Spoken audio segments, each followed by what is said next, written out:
played triads and thought, this is close, but it still doesn't sound quite like music? This video's for you.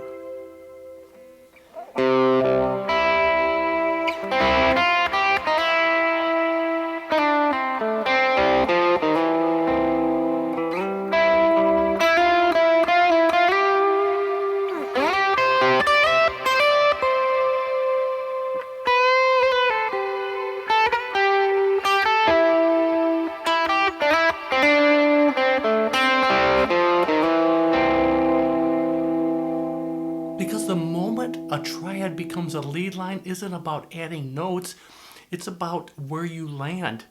This is the moment it clicks. All memorable lead lines have one thing in common: they resolve. And the most important note you play isn't the first note, and it's not the fastest note. It's the note you resolve on. In worship especially, resolution matters because it gives the room, your congregation, a place to rest.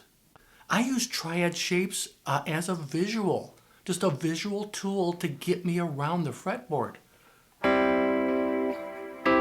C major, but this doesn't necessarily mean you're creating music just because you know some triad shapes up and down the fretboard. And it's not modes, it's not extensions, it's just the chord. You're playing 3 notes from the chord. In this case, I'm visualizing full chord shapes, playing off of that chord shape.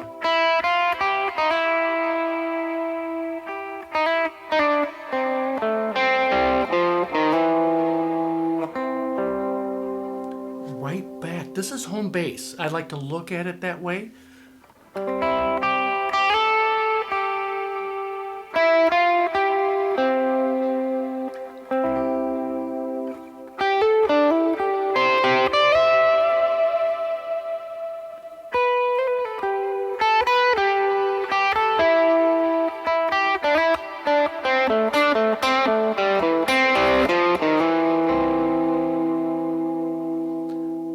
They already sound musical, but when you can add these little phrases and doing it in time with the band is good, in these worshipful moments, these moments that you can just play more ambient stuff, this works so well. Here's where most players get stuck. They learn these triad shapes that I just showed you, and that's a starting point right there. But without direction, these are meaningless. You have to have a resolution in mind. That's the difference. If you're confident where the notes are going to get resolved to, now that basic C triad there, I'm just borrowing the D, G, and B strings on the 5th fret. I want to target that E note. It's the major third of that chord. A triad is a root, a third, a major third in this case because it's a major chord, and then the 5th.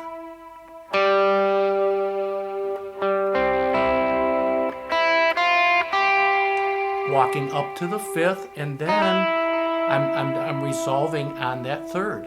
Third it's great. I really target thirds and roots a lot of times, and then use the 5th as a passing note.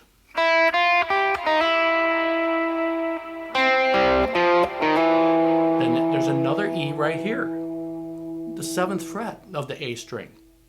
F to E.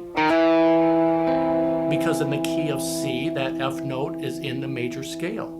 I'm not thinking major scale, I'm just thinking of small ways I can get around that triad shape.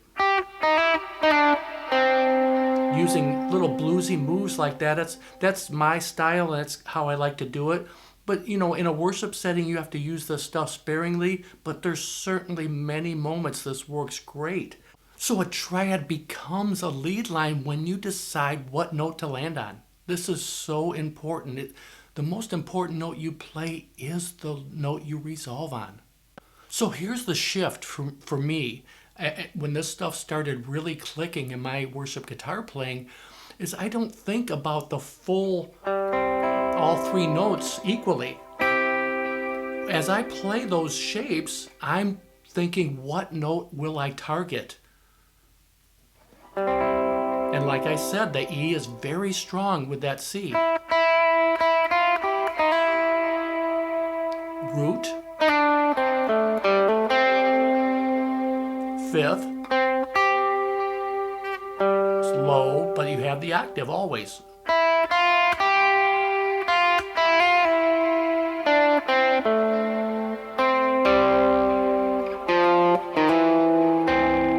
And then I slide up a lot of times.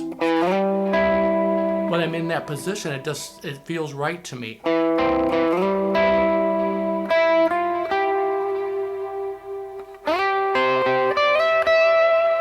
E note.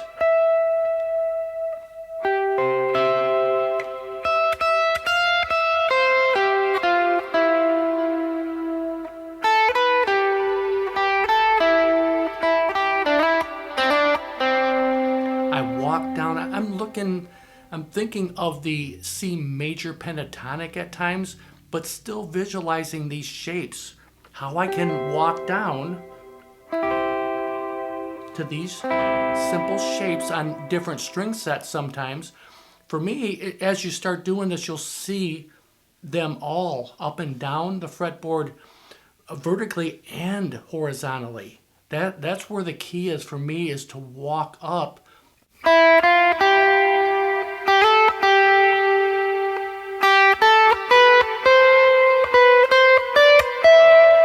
You're playing the major scale, but I don't like to think of it that way. I like to think of it as getting the notes to the next chord shape.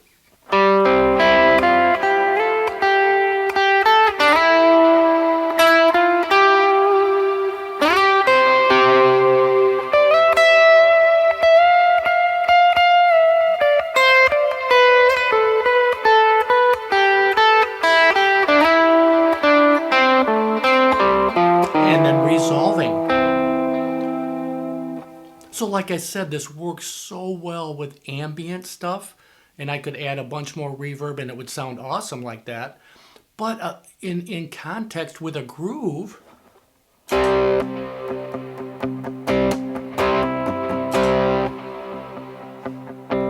I have that little groove going in C major.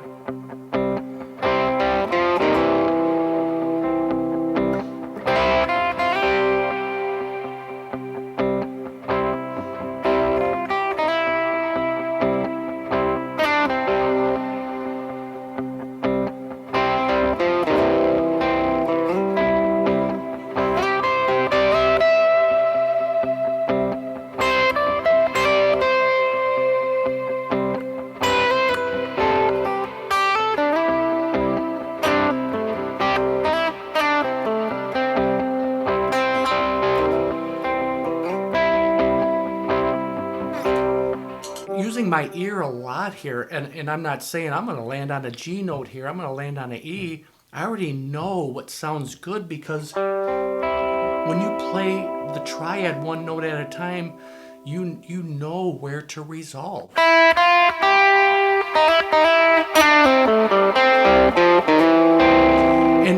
And like in the key of C, if we go to G,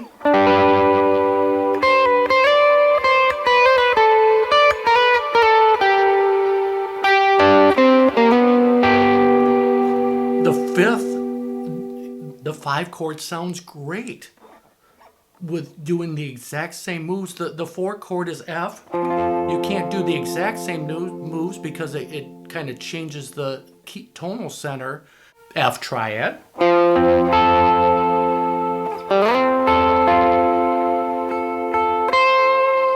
G.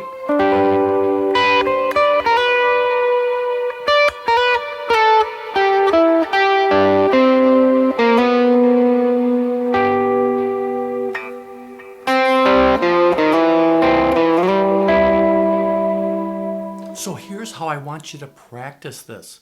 This is where it really starts to come to life on Sunday morning if you have rehearsed this stuff and have it in your head. If you have a song in the key of C or whatever key, because this is so movable, easily movable up and down the fretboard, but take your triad, the basic triad that you're comfortable with, and work on, just pick one note, and E is a great note with the C, obviously. You have small phrases that you use already, most likely.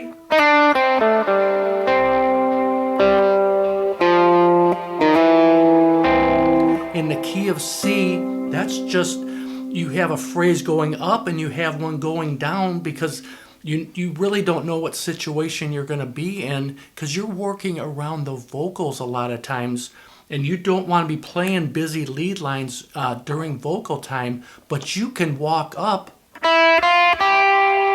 and hold it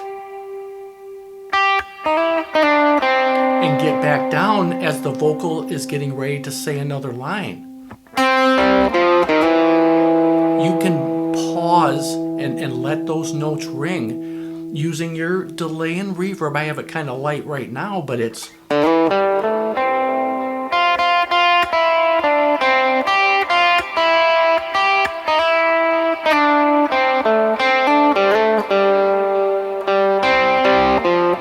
So you're picking a triad and do that in some other, with some other chords. G.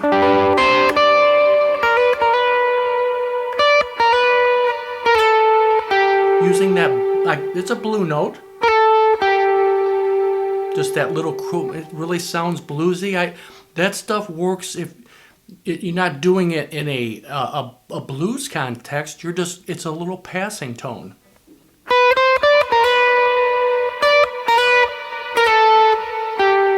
Getting back to home base.